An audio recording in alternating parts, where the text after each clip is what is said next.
মুসলিমরা আজকে শিরিক করছে অনেক ক্ষেত্রেই। দেখবেন হাতে একটা এই যে বালা পরে আছে, খুলে না। কেন খুলেন না ভাই? বলে যে এটা খুললে যদি রোগ হয়। রোগ দেওয়ার মালিক কে? ওই বালা না আল্লাহ? এই যে আপনার বিশ্বাস জন্মায় নিয়েছে, এই যে বিশ্বাসটা জন্মিয়েছে আপনার হাতের উপরে, এই বালার উপরে, এটাই শিরক, এটাই শিরক। যদি আপনি বিশ্বাস করেন যে এটা হাতে থাকলে আপনি সুস্থ থাকবেন, হাত থেকে খুলে পড়ে গেলে আপনি আর বাঁচবেন না, এই যে কল্যাণ অকল্যাণের মালিক আপনি কাকে করলেন? ওই বালাকে করেছেন, আল্লাহকে করেন না। এখানে শিরক হয়ে গেছে, খুবই সূক্ষ্ম শিরক। আপনি নামাজ পড়ছেন মনে করেন, এখন কিছু মানুষ আসলো, এখন দেখছেন যে হুজুর তো আমার নামাজ দেখছে, নামাজটা খুব সুন্দর করে পড়ার চেষ্টা করলেন, লম্বা নামাজ, সেজদা গিয়ে আর উঠছেন না, খুব সুন্দর নামাজ পড়ছেন। এই যে মানুষকে দেখানোর জন্য নামাজটা পড়ছেন, এটা শিরক। এটা কি? এটাও শিরক। এই যে গণক বসে আছে রাস্তার পাশে, দেখবেন টিয়া পাখি নিয়ে, তারপরে যে কাগজ নিয়ে, আসেন ভাই ভাগ্য পরীক্ষা করে দেই। আরে ভাই, তুমি যদি মানুষের ভাগ্যই পরীক্ষা করতে পারবা, তো তুমি রাস্তার পাশে কেন? তোমার ভাগ্য কেউ পরীক্ষা করেনি কখনো? এতটুকু কমন সেন্স আমাদের নাই? ও যদি আমার ভালো মন্দ করতে পারে বা ভবিষ্যৎ বলতে পারে, তাহলে ও রাস্তার পাশে বসে আছে কিছু? ওর তো প্রাইম মিনিস্টার হওয়ার কথা, এখন ওর তো ইলেকশন করার কথা। তো দেখেন, এই যে ওখানে গিয়ে আমরা কি করি? ভাই আমার হাতটা দেখে দেন, ভাই আমার অতীত বলে দেন, ভবিষ্যৎ বলে দেন। এবং এগুলো দিন দিন বাড়ছে, কিন্তু এই রাশিফল, কবিরাজি, গণকে, এগুলো দিন দিন বাড়ছে। এবং আমি লক্ষ্য করছি দিন দিন আরেকটা জিনিসও বাড়ছে, সেটা হলো জাদুবিদ্যার চর্চা করা। এবং গ্রামে গঞ্জে কুফুরি বাড়ছে না? কুফুরি করা, তাবিজ করা, বিচ্ছেদ করা, স্বামী স্ত্রীর বিচ্ছেদ করা, মেয়েকে বশ করা, সন্তানকে বশ করা বাড়ছে না? সবই শিরক, এগুলো সবই কুফুরি। এগুলো মুসলিমরা করছে না? মুসলিমরা এসব শিরকে লিপ্ত আছে বলেই তো অন্তর কঠিন হয়ে গেছে। ফাকাসাত কুলুবুহুম, তাদের অন্তর কঠিন হয়ে গেছে। তো একটা হাদিস বলে এখানে, খালি নবী সাল্লাল্লাহু আলাইহি ওয়াসাল্লাম বলছেন, যদি কেউ কোনো গণকের কাছে যায়, গিয়ে বলে দেখেন তো আমার হাতটা একটু, ও কিন্তু বিশ্বাস করে না যে এ ভবিষ্যৎ বলতে পারে, খালি এমনি বলেছে একটু দেখেন তো, বলার সাথে সাথেই 40 দিনের নামাজ কবুল হবে না। আর যদি তার বলা কথায় বিশ্বাস করে যে হ্যাঁ তোমার ভবিষ্যৎ খুব ভালো, তুমি চাকরি পাবা, এটা করবা সেটা করবা, এবং সে বিশ্বাস করলো হ্যাঁ এটাই হবে, তখন নবী সাল্লাল্লাহু আলাইহি ওয়াসাল্লাম বলছেন সে যেন আল্লাহর পক্ষ থেকে যা নাজিল হয়েছে, মানে এই যে কোরআনুল কারীম, এই কোরআনকে যেন সে অস্বীকার করলো, মানে কুফরি করলো। এগুলো আমরা করছি না ভাই?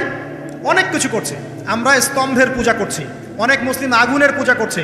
আগুন জ্বালিয়েছেন, মাথা নত করছেন কেন? আগুনের সামনে আপনি মাথা নত করবেন কেন?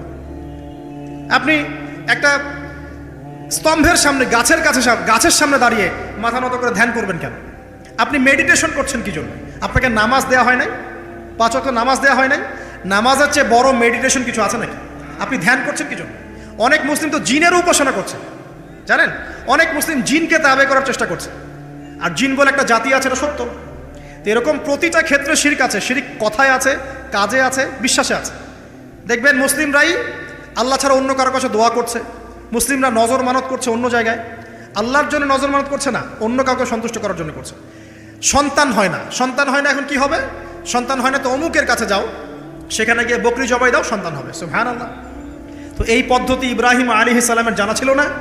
যে শেষ বয়সে তিনি বলছেন রব্বি হাবলি মিনাস সালিহিন। আপনি এই দোয়া করতে পারেন না? সন্তান হবে না কেন? আল্লাহ পাক তাকদিরে লিখে রাখলেন, অবশ্যই হবে। আর আল্লাহ পাক তাকদিরে না লিখলে কিভাবে হবে? তাকদিরে যে ব্যক্তি বিশ্বাস করে না, সে ব্যক্তি হতাশ হয়। যা কিছু হচ্ছে আমাদের জীবনে সবই তাকদির, এর বাইরে একটা মানুষও যেতে পারবে না। তো প্রিয় ভাইরা, কথায়, কাজে এবং চিন্তায় আমরা অনেক শিরিক করছি। শিরিকের কারণে আমাদের অন্তর কঠিন হয়ে গেছে। আরও কেন কঠিন হচ্ছে? বেদাত। আমল করছেন নবীর সুন্নত মানার জায়গায় অন্য কিছু আপনি করছেন, এমন কিছু আমল করছেন যেগুলোর সাথে রাসূলের সুন্নতের কোনো সম্পর্ক নাই এবং সাহাবীদের সুন্নতেরও কোনো সম্পর্ক নেই। এই ক্ষেত্রে গিয়ে আপনি বেদাত করছেন, বেদাত করে অন্তর কঠিন হয়ে যাচ্ছে। অন্তর কঠিন হওয়ার একটা বড় কারণ হচ্ছে হারাম রিজিক। যখন আপনি হারাম রিজিকে যাচ্ছেন, সুদ, ঘুষ, আপনার দুর্নীতি, আপনার এই যে অন্যের সম্পদ আত্মসাৎ করা, হালাল হারামের পরোয়া না করা, এই রিজিক দিয়ে যখন আপনার দেহ, রক্ত, মাংস গঠিত হচ্ছে, আপনার কলপটা শক্ত হয়ে যাচ্ছে। আমি কি বুঝাতে পারছি না? হারাম রিজিক যখন আপনার শরীরে ঢুকছে, অন্তরটা শক্ত হয়ে যাচ্ছে। একটা হাদিস যথেষ্ট। আল্লাহ রাসূল বলেছেন ইন্নাল্লাহা তাইয়্যিব লা ইয়াকবালু ইল্লা তাইয়্যিব। আল্লাহ পাক পবিত্র সত্তা, তিনি পবিত্র ছাড়া কবুল করেন না। আপনি 10টা হজ করে আসেন, চুরির টাকা দিয়ে, ডাকাতির টাকা দিয়ে, আত্মসাতের টাকা দিয়ে, দুর্নীতির টাকা দিয়ে, যদি কবুল হয় তাহলে কোরআন সুন্নাহ মিথ্যা হয়ে যাবে। নাউযুবিল্লাহ। কথা কি বুঝতে পারছেন না? আল্লাহ রাব্বুল আলামিন বলছেন আল্লাহ পাক পবিত্র ছাড়া কবুল করেন না। হারাম রিজিক দিয়ে ইবাদত কবুল হয় না। আমরা ওই যে রংপুর অঞ্চলে একবার ওই যে হারাগাছ একটা অঞ্চল আছে না, সেখানে গিয়েছিলাম। সেখানে মাশাআল্লাহ আবার বিড়ির অনেক ফ্যাক্টরি আছে। কিসের? বিড়ি তো হালাল নাকি, তামাক তো হালাল নাকি? তো সেখানে বিড়ি ফ্যাক্টরি অনেক মালিক আছে এবং তারা মসজিদ কমিটির অনেক দায়িত্বপ্রাপ্ত আর কি। মুসলিমদের গায়রত্ব এখন নাই, মুসলিমরা এদেরকে আবার মসজিদ কমিটির সদস্যও বানিয়েছে। তো এখন মসজিদ কমিটিতে এসে তার প্রভাবে আর ইমাম সাহেব টিকতে পারে না। দুইজন বলে নামাজের পর হাত তুলে দোয়া করতে হবে, দুইজন বলে করা যাবে না। ঠিক আছে, এই নিয়ে ক্যাচাল, এই ক্যাচাল হতে হতে দেখা গেল এক পর্যায়ে মারামারি পর্যন্ত হয়েছে, মসজিদ ভাগ হয়েছে, মারামারিও হয়েছে। তো সেখানে আমাকে দাওয়াত করেছিল যে ওয়াজ করার জন্য, তো দোয়া করার কথা বলছে। তাই আমি বললাম দোয়া করে লাভ কি? দোয়া করলেই বাকি, না করলেই বাকি, রিজিকটাই তো হারাম।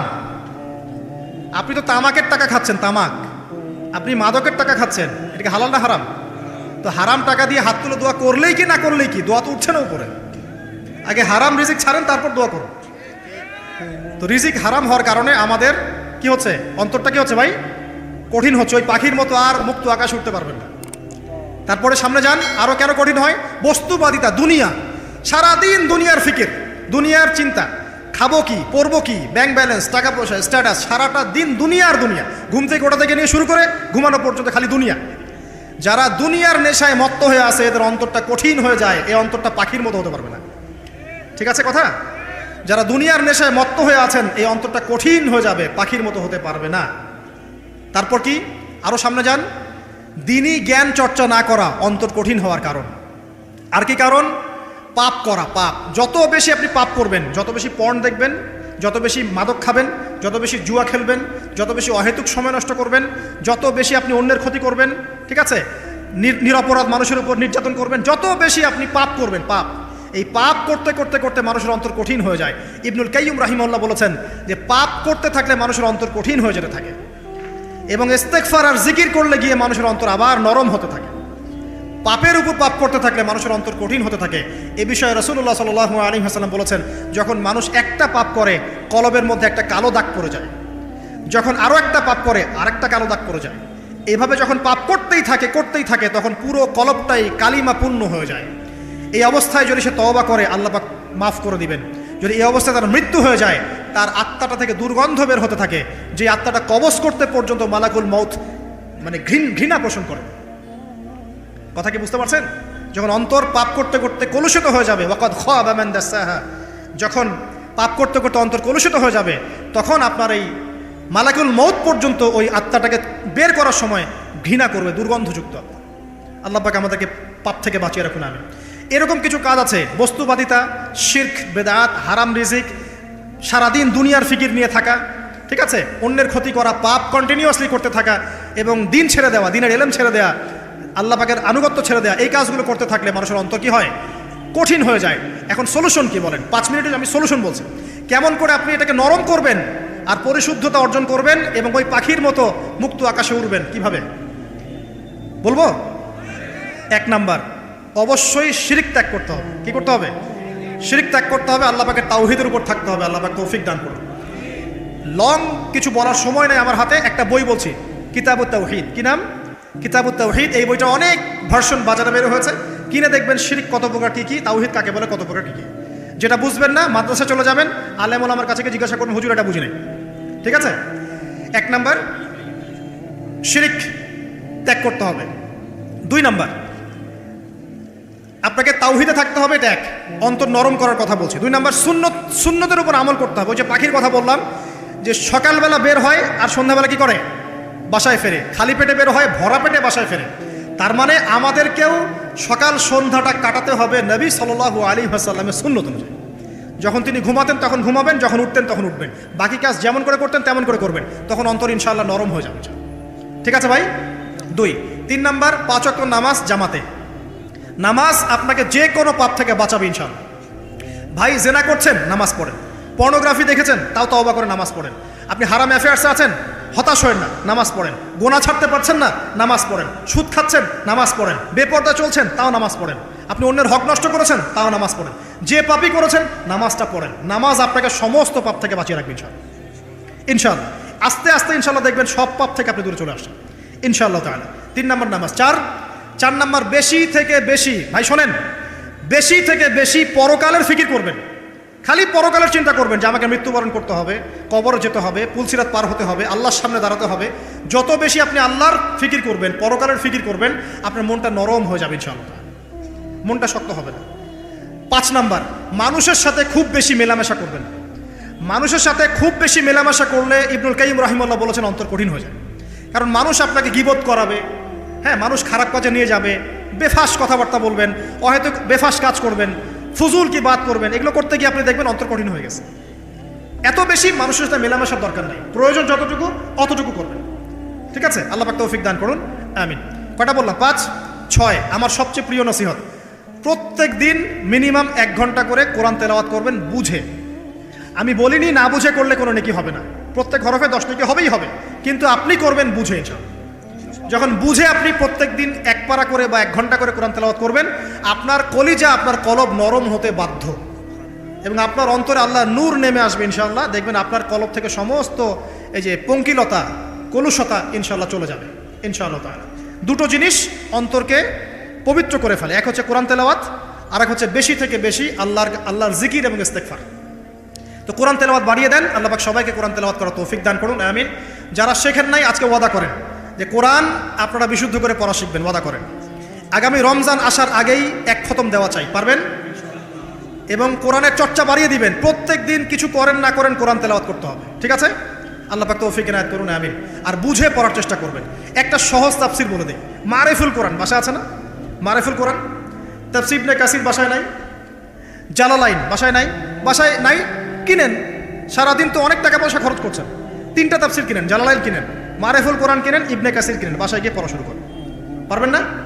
যে একটা বুঝবেন না, ওলামায়ে কেরামের কাছে যাবেন, গিয়ে বলবেন হুজুর এটা বুঝি নাই, বুঝাই দেন। নিজে নিজে ব্যাখ্যা করতে যাবেন না, ব্যাখ্যা করলে দেখবেন একটা পণ্ডিত বেরোছে, কিছু পণ্ডিত কোরআন পড়ে বলে কোরআনই মানি হাদিস মানি না, এরকম পণ্ডিত দেখেন নাই? কোরআনই মানি হাদিস আর মানি না, কারণ আল্লাহ নাকি নাউজুবিল্লাহ কোরআনে নাকি আল্লাহ পাক হাদিস মানতে বলে নাই, ও নাকি পায় না। এই জন্য দেখলাম সুবহানাল্লাহ, নামাজ পড়তেছে, কোরআন থেকে নামাজ পড়তেছে, হাদিসের কোনো হেদায়েত নিবে না। মানে কীরকম যে হাত আবার ঠিকই বাঁধতেছে, হাত বাঁধতেছে, রুকু করতেছে, সেজদা করতেছে, এগুলো আবার কোথায় পাইলো আল্লাহ ভালো জানেন। হাত এভাবে বাঁধতেছে, এভাবে হাতটা বাঁধা কোরআনে কোথায় আছে আমি পাইলাম না কোথাও, ঠিক আছে? হাদিস ছাড়া কি এগুলো আসবে? হাত বাঁধ। সেজদায় গিয়ে সুবহান রাব্বিয়াল আ'লা বলছে না, বলছে আসলামতু লিরাব্বিল আলামিন, এটা কোরআন থেকে বলছে। অথচ নবী সাল্লাল্লাহু আলাইহি ওয়াসাল্লাম হাদিস থেকে বলছেন সুবহান রাব্বিয়াল আ'লা, সুবহুন কুদ্দুসুন রব্বুল মালাইকাতি ওয়ার রূহ, সুবহানাকা আল্লাহুম্মা রাব্বানা ওয়া বিহামদিকা আল্লাহুম্মা ইগফির। এগুলো নাই, ও বলছে আসলামতু লিরাব্বিল আলামিন, মানে কোরআন মানি হাদিস মানি না।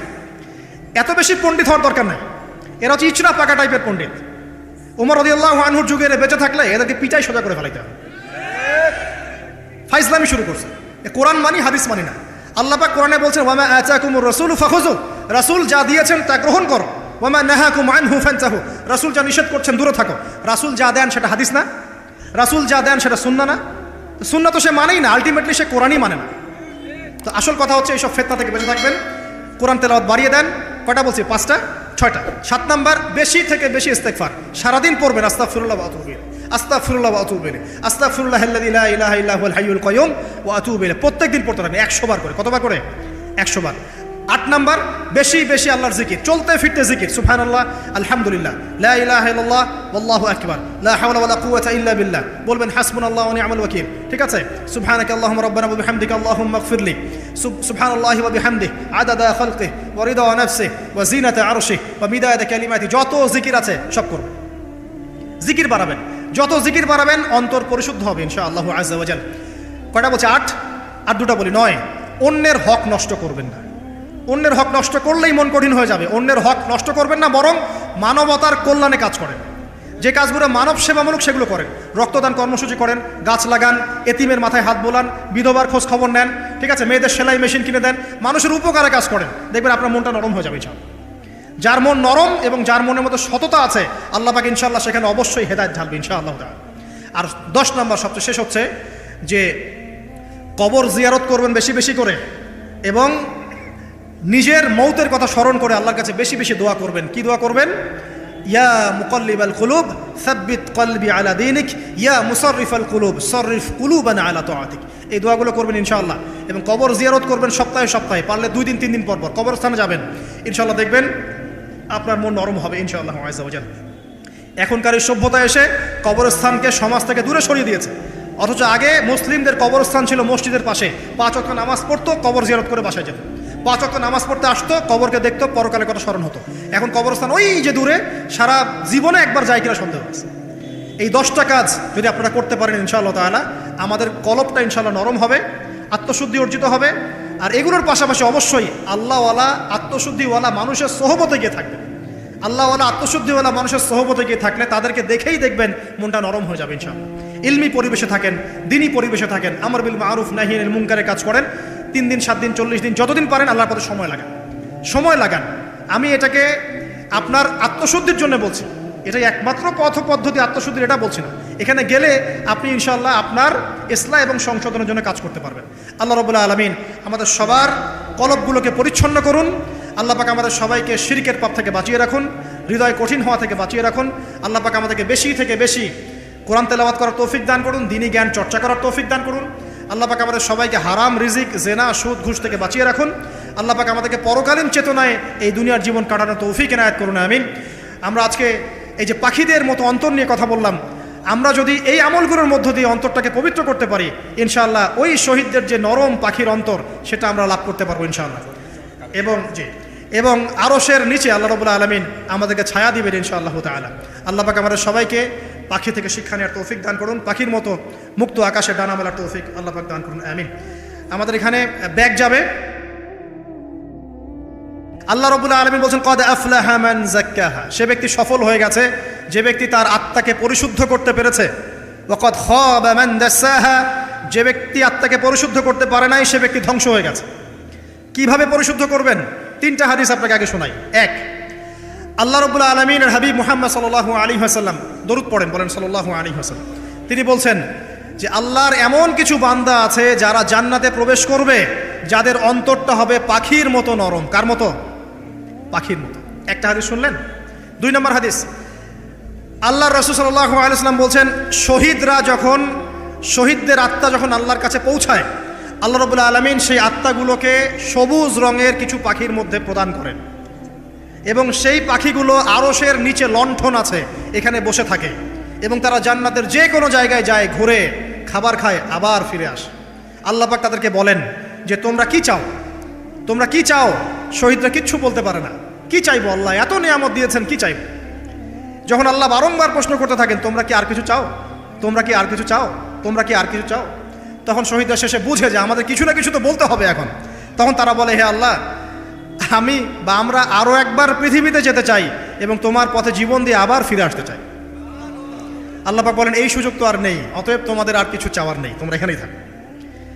আরেকটা হাদিস শোনেন, রাসূলুল্লাহ সাল্লাল্লাহু আলাইহি ওয়াসাল্লাম বলেছেন, এই হাদিসটা ওমর রাদিয়াল্লাহু আনহু থেকেও এসেছে, হে মুসলিমরা, তোমরা যদি আল্লাহর প্রতি তাওয়াক্কুল করার মতোই তাওয়াক্কুল করতে, ভরসা করার মতোই ভরসা করতে, আল্লাহ পাক তোমাদেরকে পাখিদেরকে যেমন করে রিজিক দেন তোমাদেরকে ঠিক সেইভাবে রিজিক দিতেন। তোমরা কি লক্ষ্য করো না যে পাখিরা খালি পেটে বের হয়ে যায় বাসা থেকে সকালবেলা এবং সন্ধ্যাবেলা ভরা পেটে বাসায় ঢোকে? আপনাকে যে 3টা হাদিস শোনালাম, এই 3টা হাদিসে একটা শব্দ হচ্ছে কমন। শব্দটা কি বলেন? পাখি। পাখি কি? পাখি। আল্লাহ রাব্বুল আলামিন পাখিদের কাছ থেকে আমাদেরকে শিখতে বলছেন এবং বলছেন যে পাখিদের মনটা হয় খুব নরম, খুব সফট এবং তারা আল্লাহর প্রতি তাওয়াক্কুল করে পূর্ণ মাত্রায়। তারা সকালবেলা ভোরবেলা বের হয়ে যায় এবং সন্ধ্যাবেলা বাসায় ফেরে, খালি পেটে বের হয়, ভরা পেটে বাসায় ফেরে। এবং আল্লাহ পাক সবচেয়ে সম্মানিত মৌত যেটা শহীদের মৌত, সেই শহীদদের আত্মাকে আল্লাহ পাক পাখির রূপ দিবেন। তাহলে পাখিটার বিষয়ে একটা ফোকাস করা দরকার আছে না? আচ্ছা, এখানে আসেন। পাখির মন হচ্ছে নরম, মানে পাখির মনটা তাজকিয়া, আত্মশুদ্ধিতে পরিপূর্ণ। কদ আফলাহা মান যাক্কাহা, সে ব্যক্তি সফল হলো যার হৃদয়টা পবিত্র, নিষ্পাপ, নিষ্কলুষিত হলো, সে ব্যক্তি সফল হবে ইনশাআল্লাহ। একটা কাজ এখানে খেয়াল করেন, পাখিরা সকালবেলা ভোরবেলা বের হয় আর সন্ধ্যাবেলা বাসায় ফেরে। এখনকার মুসলিমদেরকে দেখবেন দুপুরবেলা ওঠে, রাত 3টায় ঘুমায়। কথা কি বুঝেন নাই? পাখির একদম ভোরবেলা ওঠে, যখন ফজরের আজান দিচ্ছে ঠিক তার আগ মুহূর্তে পাখির কিচিরমিচির শুনছেন, তার মানে নামাজের ওয়াক্ত প্রায় চলে যাচ্ছে, তার মানে তার আল্লাহ পাকের হুকুমের সাথেই জেগে ওঠে, সূর্য ডুবে তারা ডুবে যায়। ঠিক এরকম সুন্নত ছিল নবী সাল্লাল্লাহু আলাইহি ওয়াসাল্লামের এবং সাহাবায়ে কেরামের। আজকে 1400 বছর পর মুসলিম জাতি এই সুন্নাহ ভুলে গেছে। আর আমাদের সুন্নত দেখবেন, যদি কোনো রকম উঠেও ফেলি ফজরে, আবার 12টা পর্যন্ত ঘুম, আরও বেশি। আর এই যুব সমাজ যারা আছো তোমরা, কেউই 3টা-4টার আগে ঘুমায় বলে আমার মনে হয় না।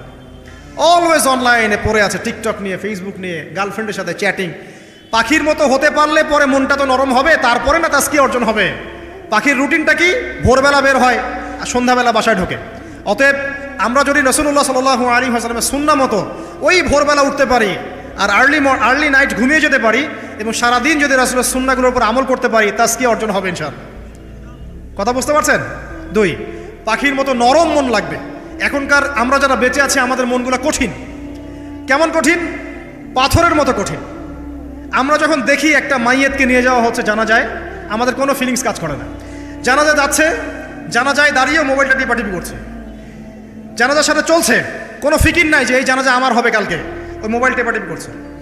আমি এমনও দেখেছি, দাফন করা হলো মাইয়াতকে, দাফন করার পরে চারপাশে মানুষজন জড়ো হয়ে গল্প করছে, ভাই আপনার ওই জমিটার কী খবর, আপনার ওইটার কী খবর, বিজনেস কেমন চলছে, চাকরির কী অবস্থা। এই যে মাইয়াতকে পাশে দাফন করলো, কোনো ফিলিংস নাই, কোনো ফিলিংস নাই। আমি আত্মশুদ্ধির কথা বলছি। আত্মশুদ্ধির জন্য আপনার মনটাকে পাখির মতো সফট নরম করতে হবে। যখন আপনি সফট নরম করবেন এবং আত্মশুদ্ধি অর্জন করবেন, তখন 2 ডানা মেলে আপনি আকাশে উঠতে পারবেন ইনশাআল্লাহ। আত্মশুদ্ধি অর্জন না করতে পারলে ডানা কেটে পড়ে যাবে, তখন আর আকাশে উঠতে পারবেন না। কোন আকাশে? ওই যে শহীদের রূহ যে আকাশে চলে গেছে, ওই আকাশ। অতএব মন কেন কঠিন হলো প্রিয় ভাই? 1 নম্বর কারণ, আমরা শিরকের পাপে লিপ্ত আছি। 1 নম্বর, শিরকের পাপে লিপ্ত থাকা অবস্থায় মুসলিমদের মনটা কঠিন হয়ে গেছে। আপনি কি মনে করছেন আমরা শিরক করি না? মুসলিমরাও কবর পূজা করে, দেখবেন মুসলিমরাও দেখবেন অনেক ক্ষেত্রে মাজার পূজা করছে। আমি বলিনি যে অলিয়া উলিয়ার মাজার জিয়ারত করা যাবে না, আমি কথা বলছি না। কিন্তু আপনি মৃত মানুষের কাছে আপনার ভালো মন্দ চাইতে পারেন না। কথা বুঝতে পারেন না? আমরা অবশ্যই অলিয়া উলিয়াদের কবর জিয়ারত করব। এটা আপনাকে মৃত্যুর কথা স্মরণ করাবে, তাদের একটা রব আছে যেটাকে আমরা প্রভাব বলি, এটা আপনার মধ্যে আসবে। আমরা অবশ্যই জিয়ারত করব। জিয়ারত করতে বলেছেন নবী সাল্লাল্লাহু আলাইহি ওয়াসাল্লাম, কারণ এটা আপনাকে পরকালের কথা কি করবে? স্মরণ করাবে। ওমরা করতে যান, আল্লাহ পাক সবাইকে তৌফিক দান করুন ওমরা হজ করার এবং বড় হজ করার, আমি দোয়া করি। ওখানে সবচেয়ে সেরা যে দৃশ্যগুলো দেখা যায় তার মধ্যে একটা রাসূলুল্লাহ সাল্লাল্লাহু আলাইহি ওয়াসাল্লামের রওজা। ওখানে গেলে চোখের পানি ঝরে না এমন কোনো মুসলিম নাই, আছে? নাই। আরেকটা সবচেয়ে মন নরম করা একটা দৃশ্য হচ্ছে জান্নাতুল বাকি, যেটা আমরা বাকিউল গারকাত বলি, যেখানে আপনি দেখবেন সাহাবায়ে কেরাম রাদিয়াল্লাহু আনহুমের কবর, যতদূর চোখ যায় তাদের কবর। কবরের কোনো মাজার নাই, সেখানে কোনো তাওয়াফ হচ্ছে না কবরকে কেন্দ্র করে, সেখানে কবরে কেউ ফুল চড়াচ্ছে না, একটা ছোট্ট পাথর দেখা যায়, খেলার কিছু না। পৃথিবীর সবচেয়ে শ্রেষ্ঠ মানুষগুলো সেখানে শুয়ে আছেন। ওখানে গিয়ে দাঁড়াবেন, দেখবেন নিজেকে তুচ্ছ বলে মনে হবে আমি এই পৃথিবীতে আর কি করছি। সেরা মানুষগুলোই মাটির নিচে, আমি এখানে কি করছি? তো দেখুন প্রিয় ভাইরা, অবশ্যই অলিয়া উলিয়াদের কবর জিয়ারত করবেন, কিন্তু মৃত ব্যক্তি আপনার কল্যাণ করতে পারবে? অকল্যাণ করতে পারবে? হ্যাঁ, তারা আল্লাহর কাছে সুপারিশ করতে পারবে আল্লাহ পাক যখন তাদেরকে অনুমতি দিবেন। তারপর আল্লাহ পাক যখন অনুমতি দিবেন, তখন নবী সাল্লাল্লাহু আলাইহি ওয়াসাল্লাম সুপারিশ করবেন, অলিয়া উলিয়াগণ করবেন, আলেম ওলামা করবেন, শহীদগণ করবেন, হাফেজে কোরআন করবে, অনেকেই করবেন ইনশাআল্লাহ। আল্লাহ পাক আমাদের তাকদীরে এইসব সুপারিশ নসিব করুন বলি না, আমিন।